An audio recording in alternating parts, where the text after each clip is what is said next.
Okay, we are just on time. So, well, it's on the screen, but let me read it anyhow.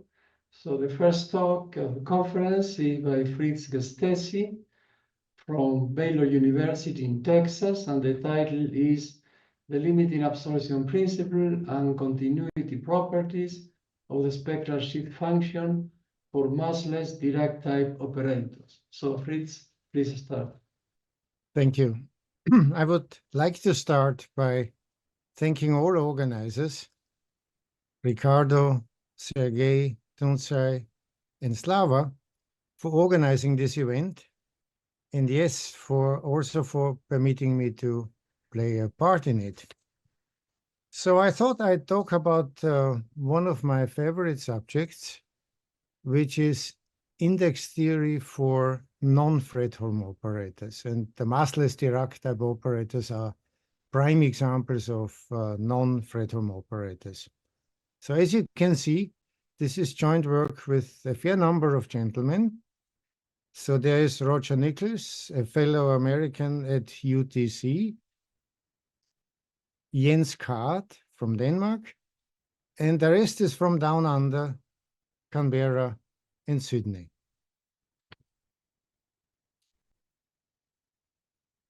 So here's a quick list of content, but I thought, repeating what we just saw, that we should have a moment of silence in memoriam of Dima.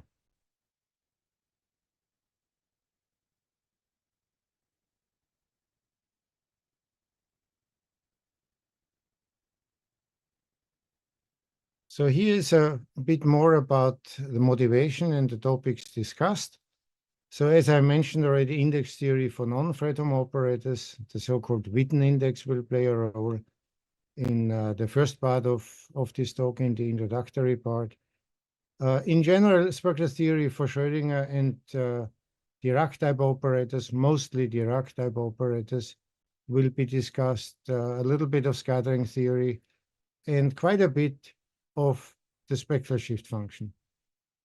And so more precisely, we will have to look at threshold behavior of Dirac-type operators. So this means zero energy resonances and zero energy eigenvalues.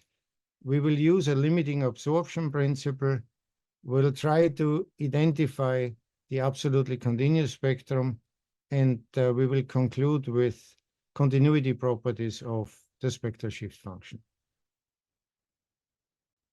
So let me start with the classical topics, Fredholm operators.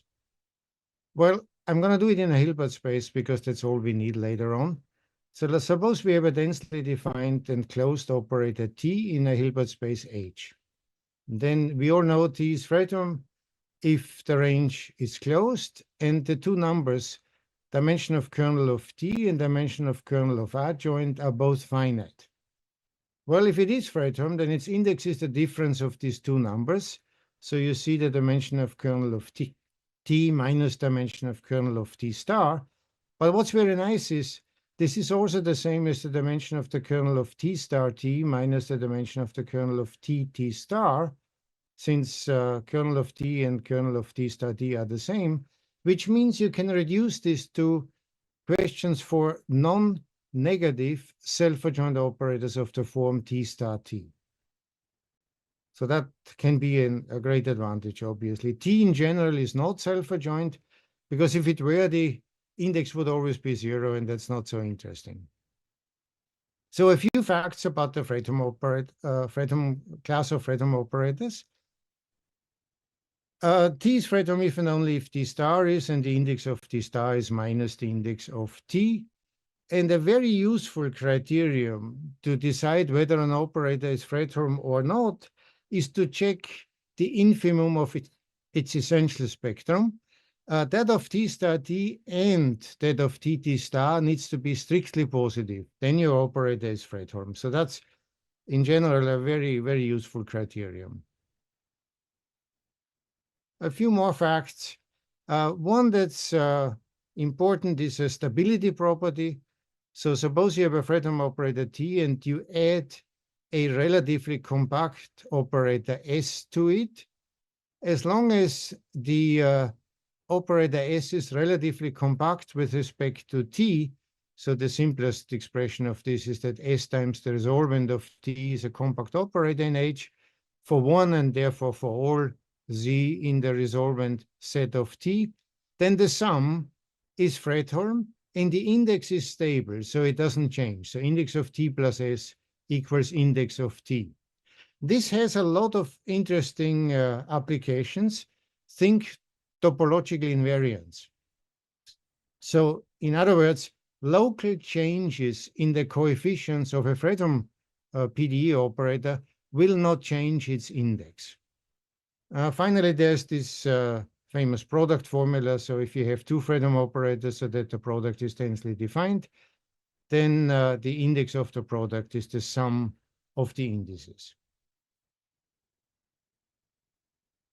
Now let me jump to another topic, the spectral shift function, more precisely the Krein-Lifshitz spectral shift function.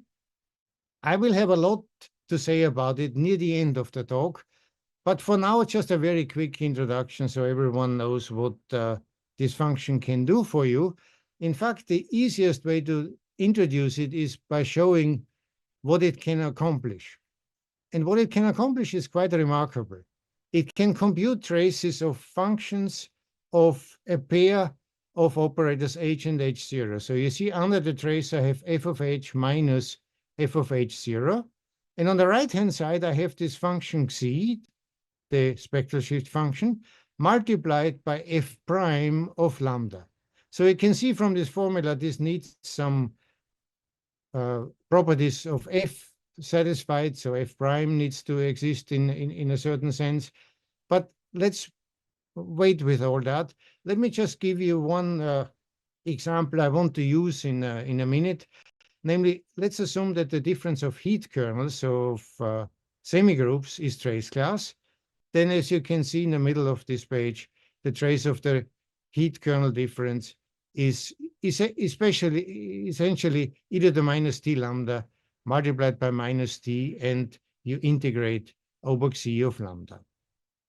An exactly similar formula exists, of course, for resolvent differences that are trace class, and we will use this later on. At the moment, I'm going to stay with semigroups.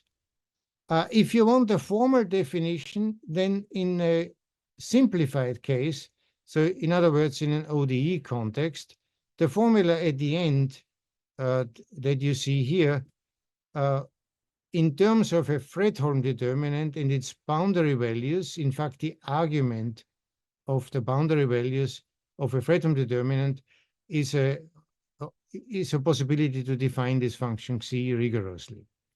I will show you a very different, much more elaborate definition later on, because I need this for PDEs, not just for ODEs.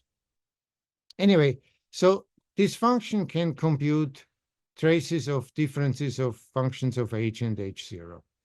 You should always view H0 as an unperturbed operator and H a perturbation. So the simplest situation here is H is H0 plus V, where V represents some kind of potential. All right. So with the assumption that the difference of semigroups is trace class, we can define what's called the semigroup regularized Witten index of the operator T. And here's what you do. You take the difference, you take its trace, and you take a limit as T goes to infinity. If that limit exists, we will come to that. As you soon see, this is an interesting extension of the notion of the Fredholm index. So we will see this on the next page. And in this context, let me mention that if the spectral shift function for the pair, the self-adjoint pair T star T and TT star, so if you want, at the moment, TT star plays the role of H0 and T star T plays the role of H in the previous page, then if this function is continuous from above at 0, then the Witten index exists. So this object here, that limit exists, and it actually equals the spectral shift function at 0 from the right. So 0 plus is the limit from the right. Actually, this is using a normalization that below the spectrum, strictly below, you always assume that the spectral shift function vanishes. This is because Xi is only defined up to constant additional constants, and so it's convenient to set that constant 0 below the spectrum of either operator. By the way, continuity is not crucial. You can extend this to right and left Lebesgue points of the function Xi. So here's the result that shows that this idea of the Witten index is consistent with a Fredholm index. So suppose that T is Fredholm, and suppose in addition, that's an additional assumption, that the heat kernel difference is trace class. Then it turns out the Fredholm index equals the Witten index equals the spectral shift function from the right at 0 for this pair T star T and T star. Let me immediately go to the general case now. So if you're not Fredholm, there is no guarantee in general that the Witten index is integer valued. In fact, there are nice examples that show that it can be any real number. So one example involves magnetic fields, and it turns out that the magnetic flux, which is not quantized in this case, can be the Witten index. So indeed, it can be any real number. So at first, this is disappointing. On the other hand, it still has a stability result that I just mentioned a bit earlier for Fredholm operators. So with Barry Simon, we proved this a long time ago in 1988. We showed that under additional hypothesis where you replace relative compactness by an appropriate, so this is under quotation marks, relative trace class condition, the Witten index is also stable with respect to additive perturbation. So once again, you can apply this to ODE and PDE operators so that as long as the changes, the local changes of coefficients is small, so that you keep a relative trace class situation, the Witten index will not change. Now let me go to a lot closer to what we actually will discuss later in this talk. It will all be about Dirac-type operators. And let me introduce them here. H0 will be the free one with constant coefficients. The alphas will be certain Clifford matrices. I'll get to a precise definition soon.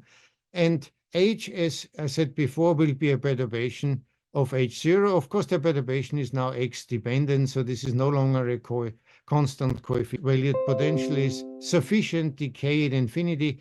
And to make my life easy, I will assume it's an L infinity object so that the matrix elements are bounded.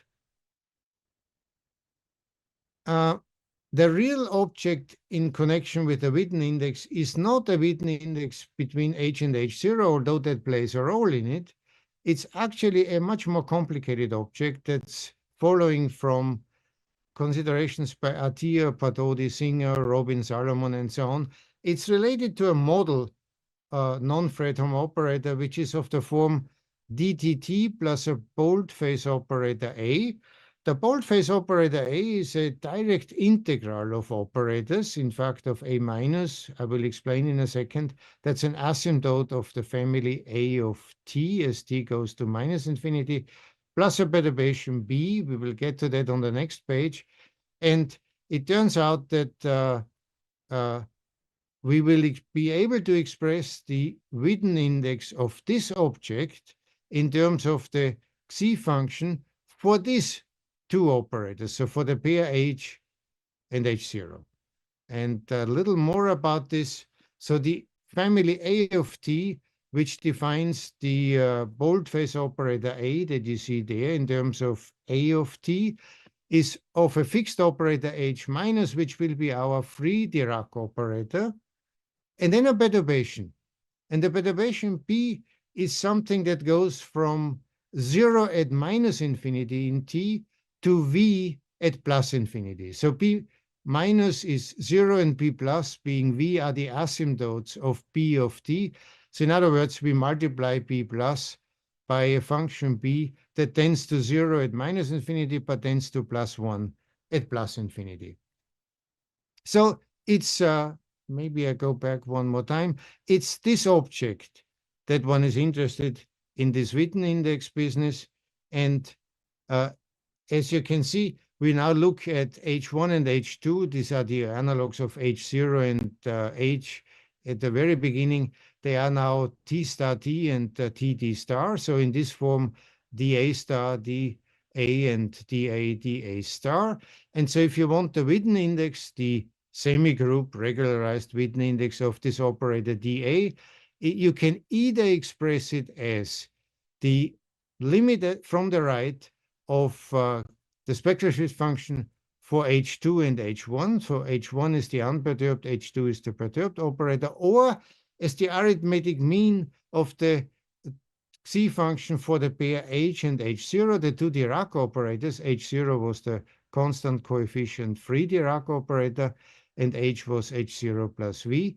And plus minus here means, of course, limits from the left and right. So you take the arithmetic mean of the jump at 0 if there is a jump.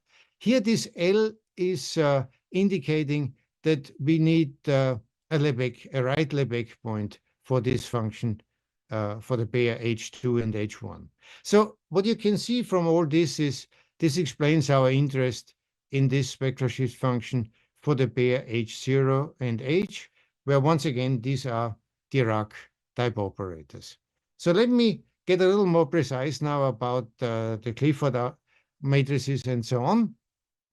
So once again, little n is our space dimension. So we start from 2 and higher. I don't do one dimensions in this talk, so we'll do PDEs. Capital N is again 2 to the power, the floor symbol of n plus 1 over 2. That will be the dimension of the matrices involved.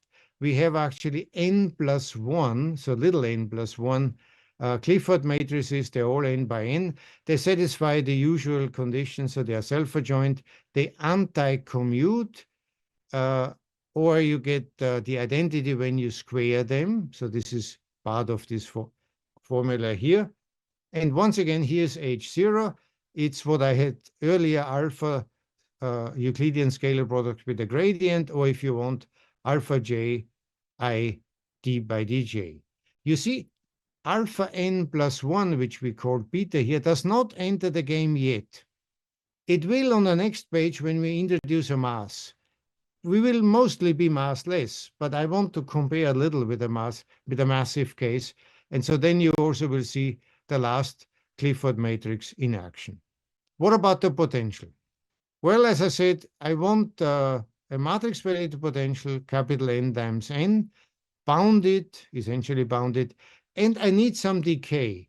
You cannot have a spectral shift function without sufficiently small perturbation. And if you want small in the sense that, let's say, some powers of resolvent differences are trace class, so that's the smallness here, and you can achieve this with sufficient decay.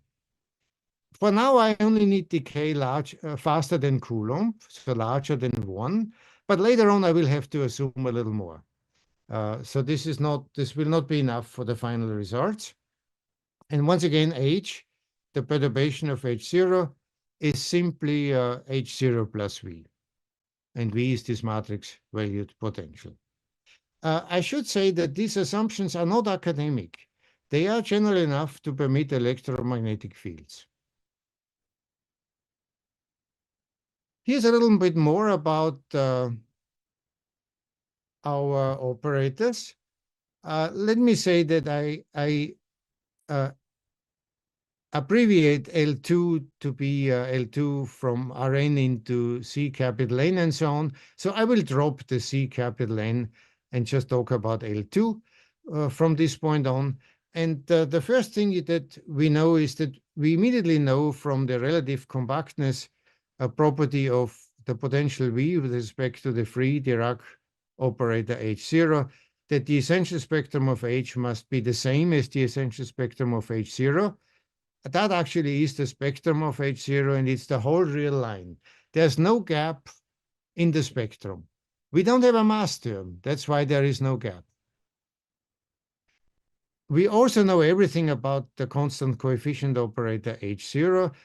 The absolutely continuous spectrum equals the spectrum equals the real line. There are no eigenvalues, and of course, there is no singular continuous spectrum.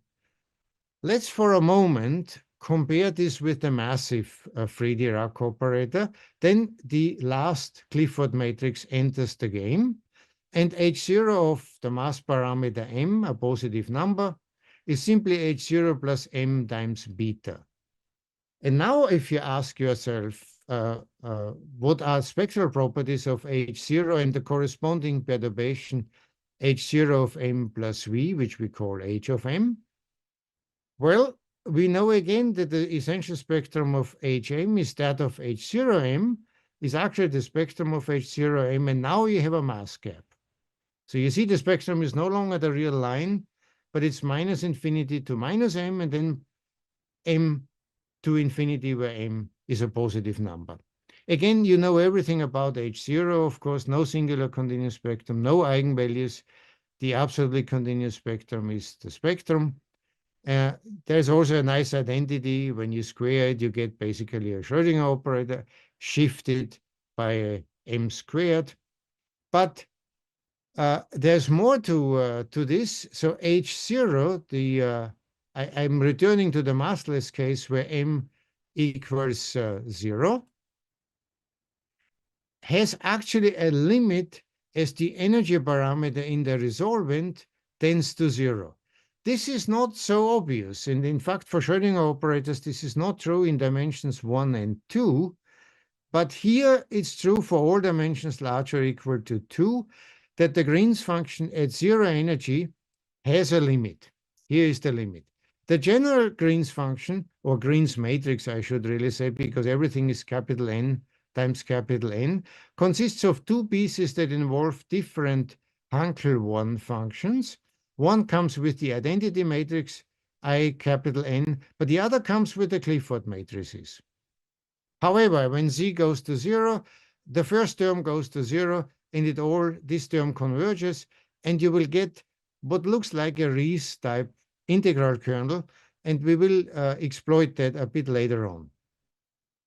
This is quite different from the massive case, which shows, so the massless case shows no blow up as c goes to 0 for all n larger or equal to 2. And we will use this limiting relation a bit later on. Well, okay, so we know the essential spectrum of H equals the essential spectrum of H0. I'm back at the massless case, is the whole real line. And the free situation is very simple. No eigenvalues, no singular continuous spectrum for H0. So you would ask, what can possibly go wrong with the spectrum of H? Surely the absolutely continuous spectrum is R also. Well, not so fast. So even though the essential spectrum is the whole real line, so there's no gap in the essential spectrum, you could have all sorts of other complications. You could have embedded eigenvalues. You could even have singular continuous spectrum. Actually, that's a much traded possibility with some circle of mathematical physicists, although it's very welcome by other groups. It depends whether you believe in atomic scattering theory versus condensed matter physics. Anyway, the fact that 0 is a rather special case for our operator H can be argumented as follows. But let me first say that eventually, so after a lot of dust settles, we will show that the absolutely continuous spectrum of H is also R, and there is no singular continuous spectrum, but there can be eigenvalues at 0. But not embedded eigenvalues in the real line away from 0. So this is the aim. In fact, that there are possible eigenvalues of H will have to do with the Witten index being non-zero. So this is actually quite welcome, although it's exceptional. So let me once more motivate why 0. You might think at first, if the essential spectrum is the whole real line, then any point is as good as any other. No, 0 is still rather special, and that comes from the fact that you can look at a massive case where you have a mass gap from minus m to m. Now, if m goes to 0, yes, the gap closes. But there is still a limit there, and so it makes it plausible that 0 can still be a somewhat complicated issue for H, and it really is. So that leads me to a discussion of zero energy or threshold resonances and eigenvalues of an interacting Dirac-type operator H. I have to slightly extend and sharpen my assumptions. So I'm still bounded, but now I need a little bit more decay. So I need the power -2 for decay.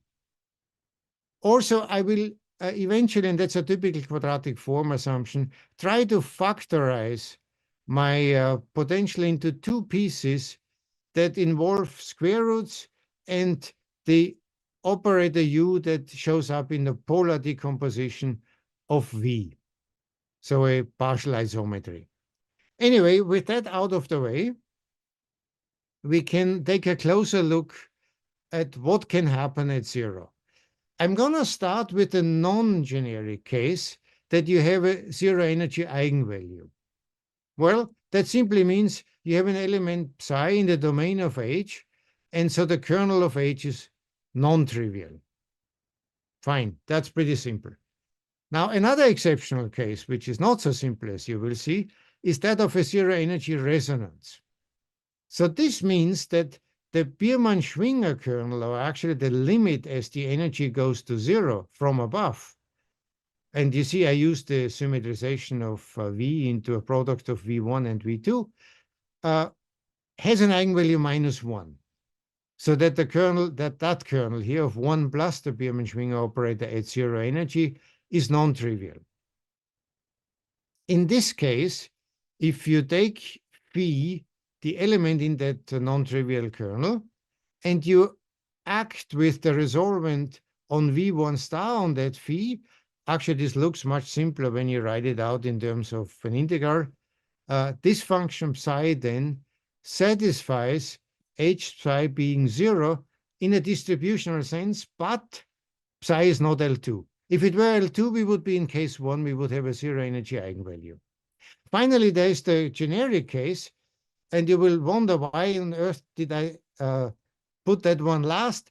Because it's defined in terms of not being a zero energy eigenvalue or not being a zero energy resonance. So that's why I had to introduce those two first. So generically, nothing happens at 0.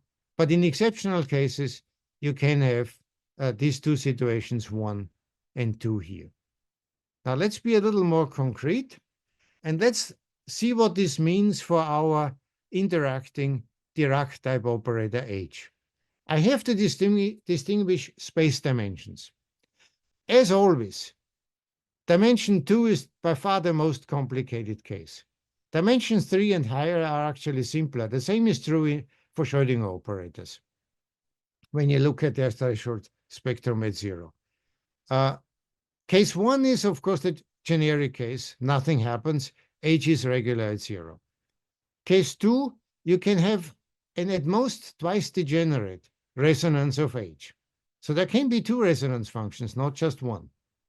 They satisfy certain LP properties, or the gradient does that, but of course they're not L2. Otherwise, we would have a zero energy eigenvalue, which is our next case. So in this case, you have an element in the right Sobolev space, so it is in a domain of H, and you H applied to it gives 0. One also has some other LP properties.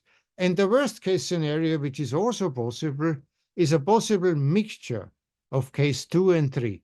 So you can have a zero energy eigenvalue together with up to 2 linearly independent zero energy resonance functions.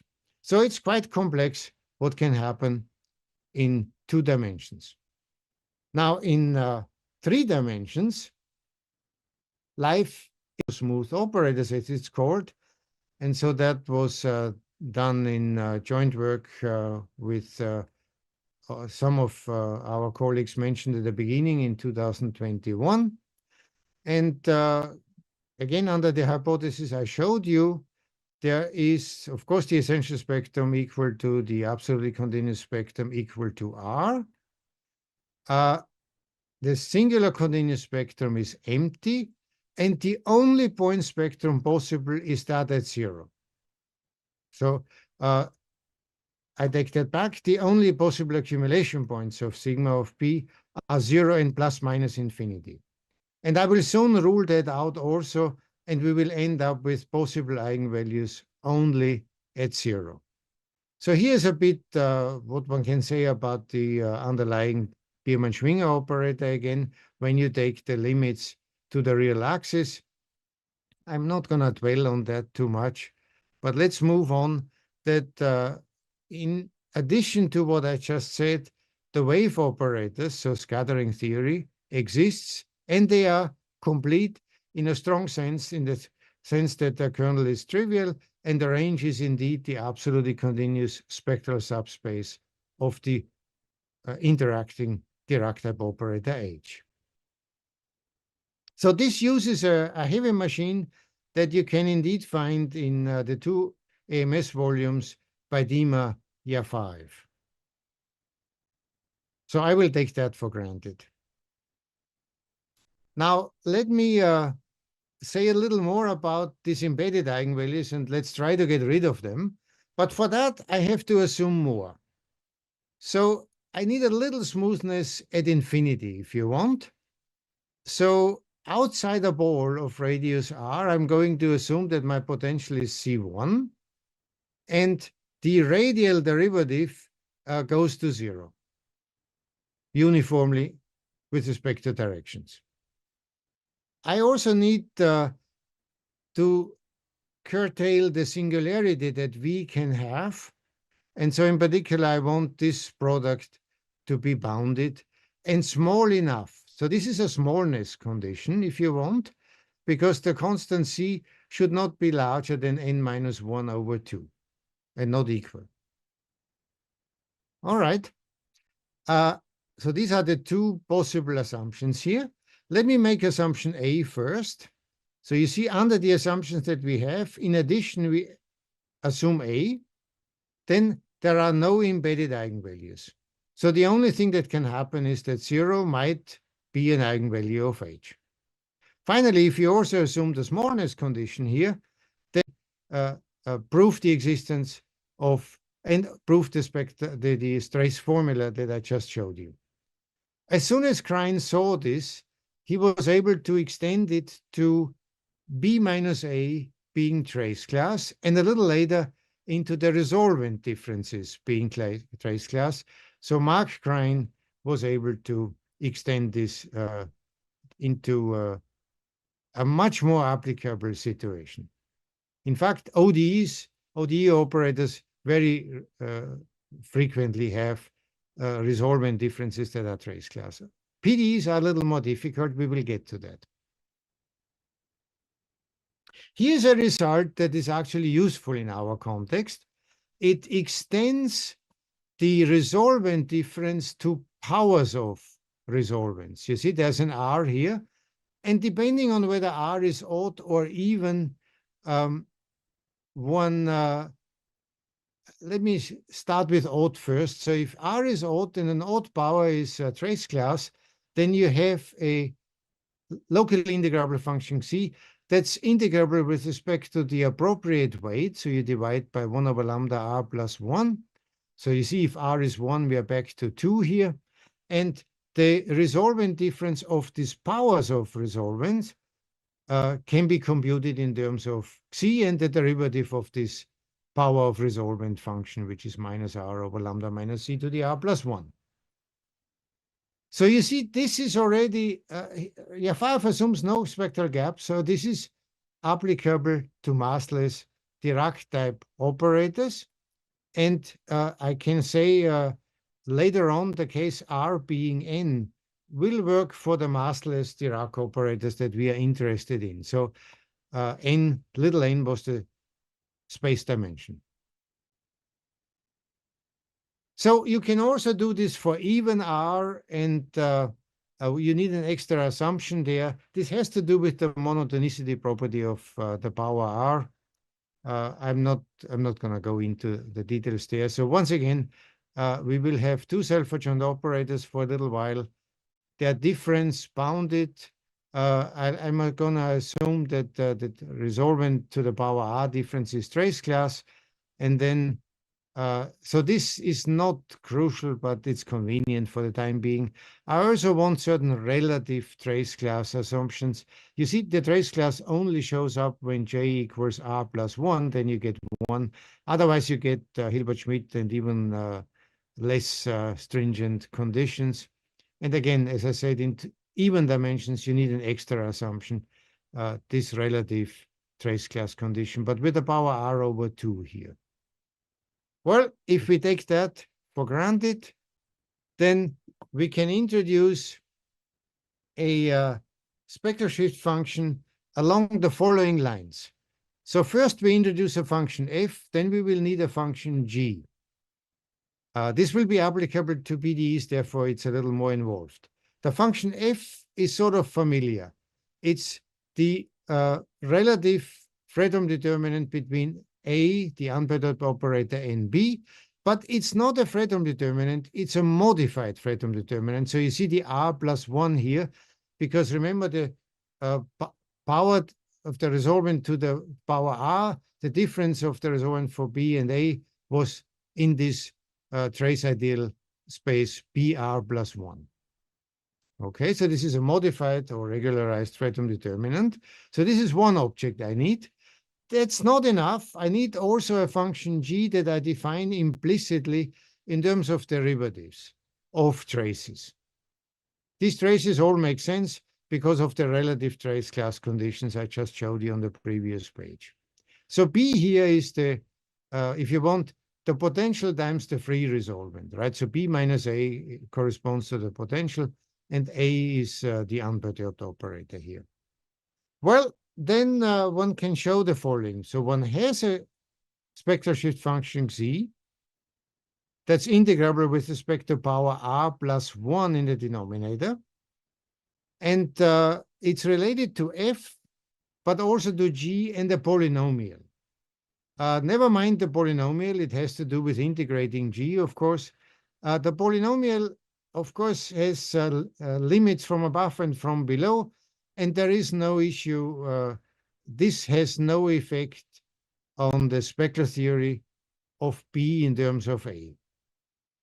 However, what we will need is we will need boundary values of F, the modified Fredholm determinant, and G, which was defined in terms of traces.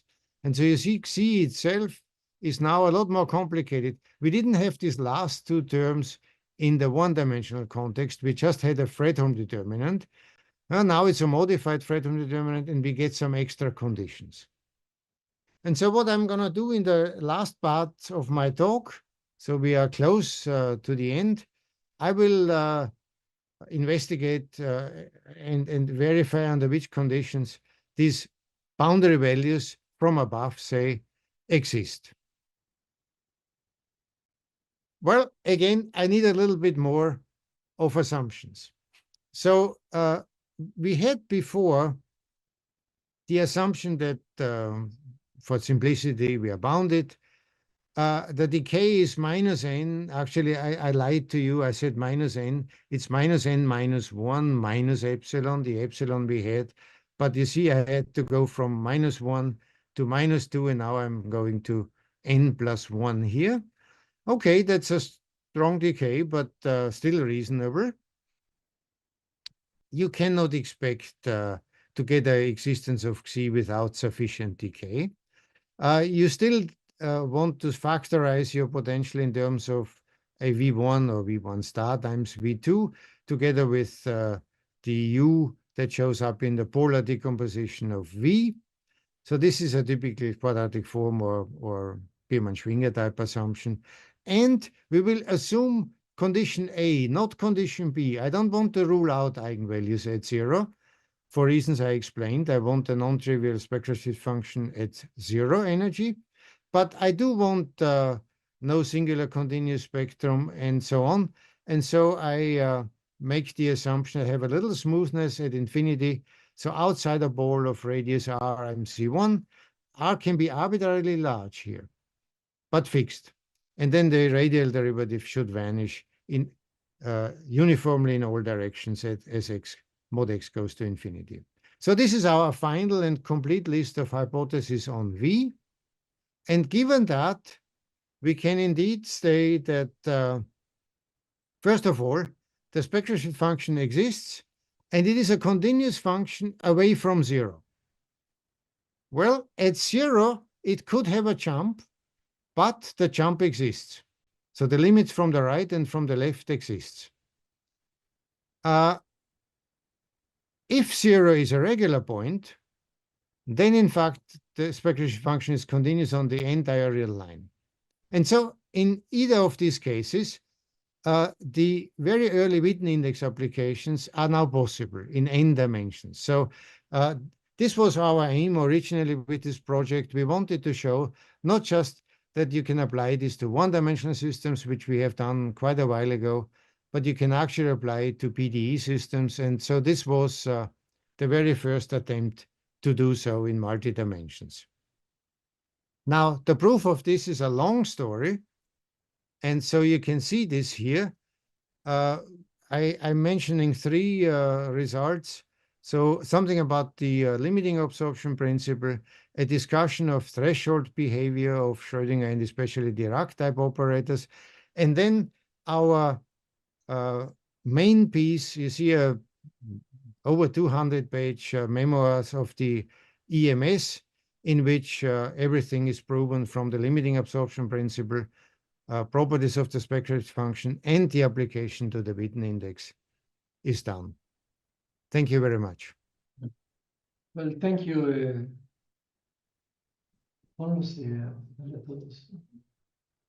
Thank you, Fritz, for this very nice and illuminating talk that also was subject dear to Dima, some of them that you mentioned. Well, are there any questions? Any questions? Well, I have some questions. Well, I was wondering if the Witten index has a connection, say, to the scattering matrix as the spectral shift function has.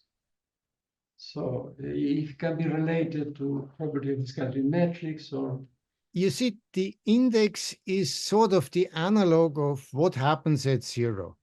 It really is the analog of a Fredholm index, even though we are not Fredholm, we are massless. And so this alone would be too little to give you a discussion of positive energies, say, or negative energies away from zero. It really describes only what happens at zero. So in that sense, the answer is no. It doesn't immediately describe the scattering behavior of H and H0, but it does describe what's going on at zero energy for the interacting Dirac operator H. Well, thank you.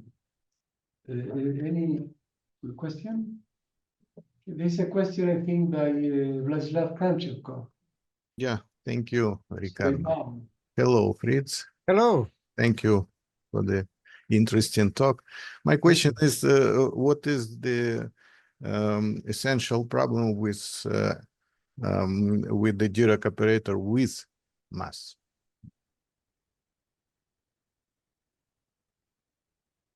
You know,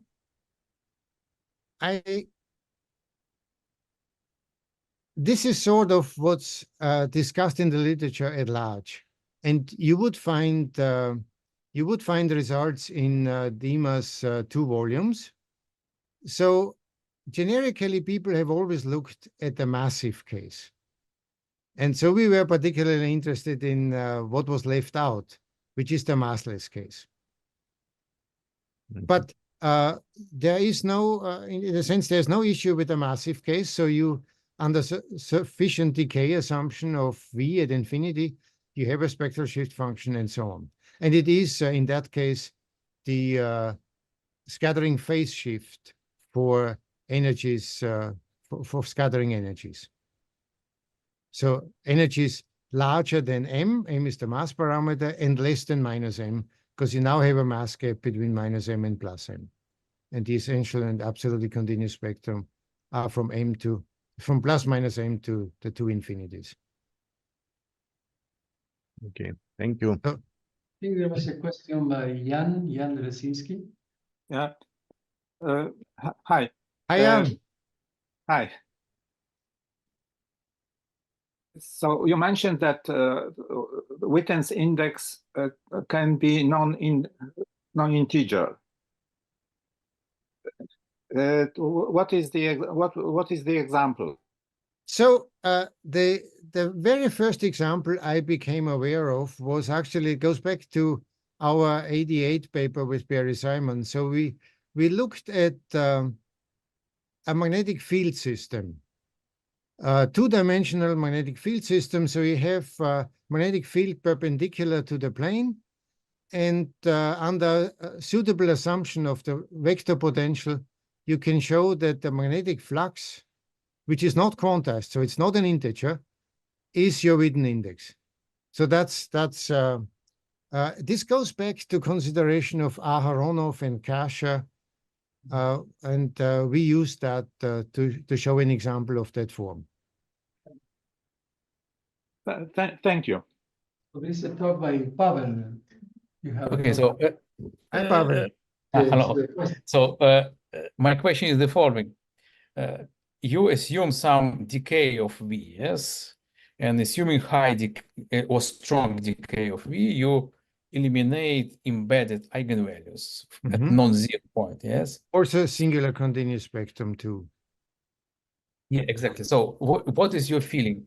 For which decay we allow embedded eigenvalues? So honestly, I don't know how far from optimal our decay rate is.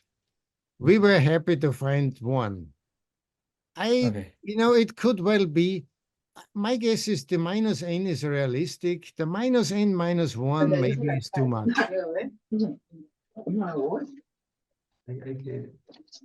Sorry. Sorry, we have something in. There's something going on. Oh, it stopped now. Okay, so my guess is you probably need something like minus n. Minus n minus 1 minus epsilon, I'm not so sure about. But so I mean that technically, it's very, very demanding to push this further.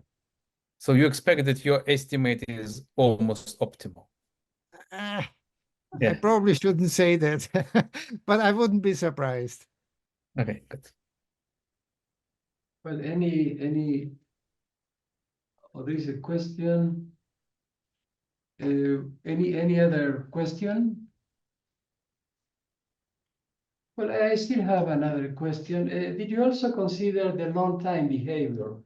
Like say L decay, dispersive estimates, L1, L infinity, and what would be the influence of zero energy resonance and or bound states there?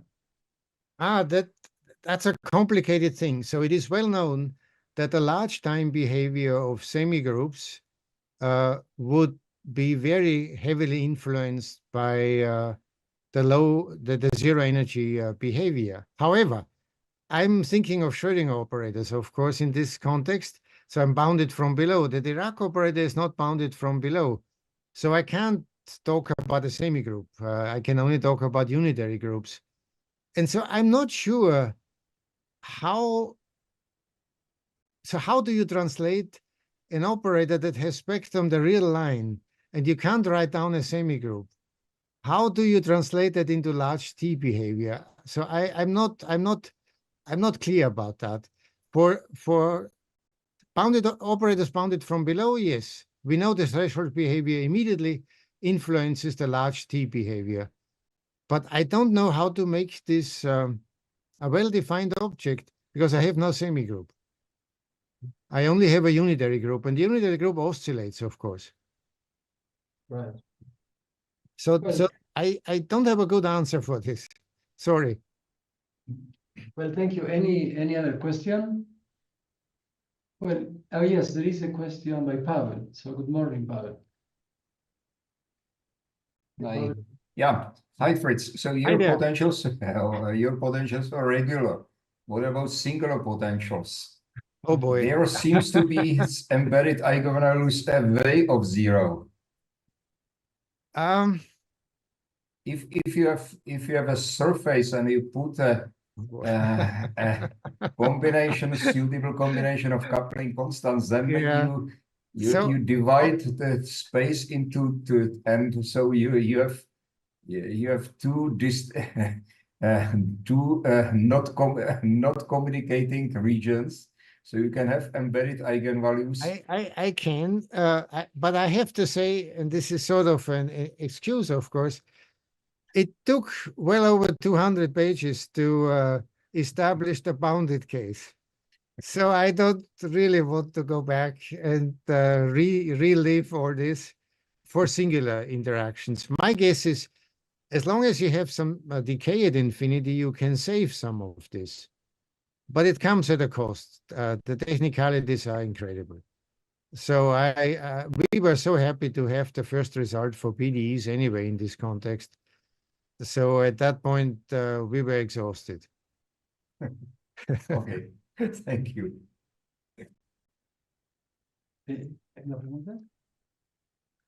Oh, Jan has another question, I think, right? Yeah, yes. So can you explain why the proof is so complicated? Can you?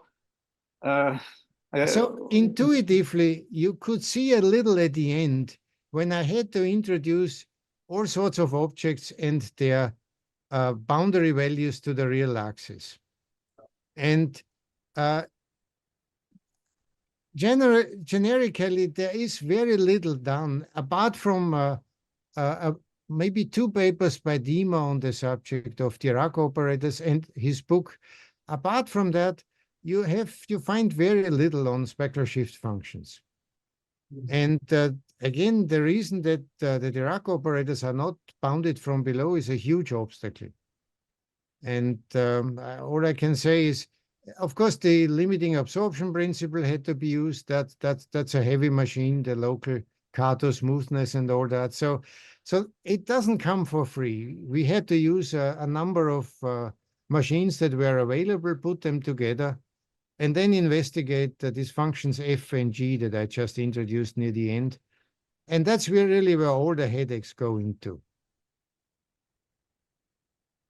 Do you need to do some renormalization, some subtractions? Well, yes and no. You see, the fact that I cannot use a Fredholm determinant, I have to use a regularized Fredholm determinant. That's what I mean. Actually is something of that sort, yes. Thank you. Any other question? Well, if not, then we thank Fritz for his very nice talk. Thanks for listening. Yeah. Then we will reconvene at 10:15, so in just 14 minutes. And let me remind all of you that all the times are in Mexico City time. Okay? Yes. So then at 10:15 we go to the second.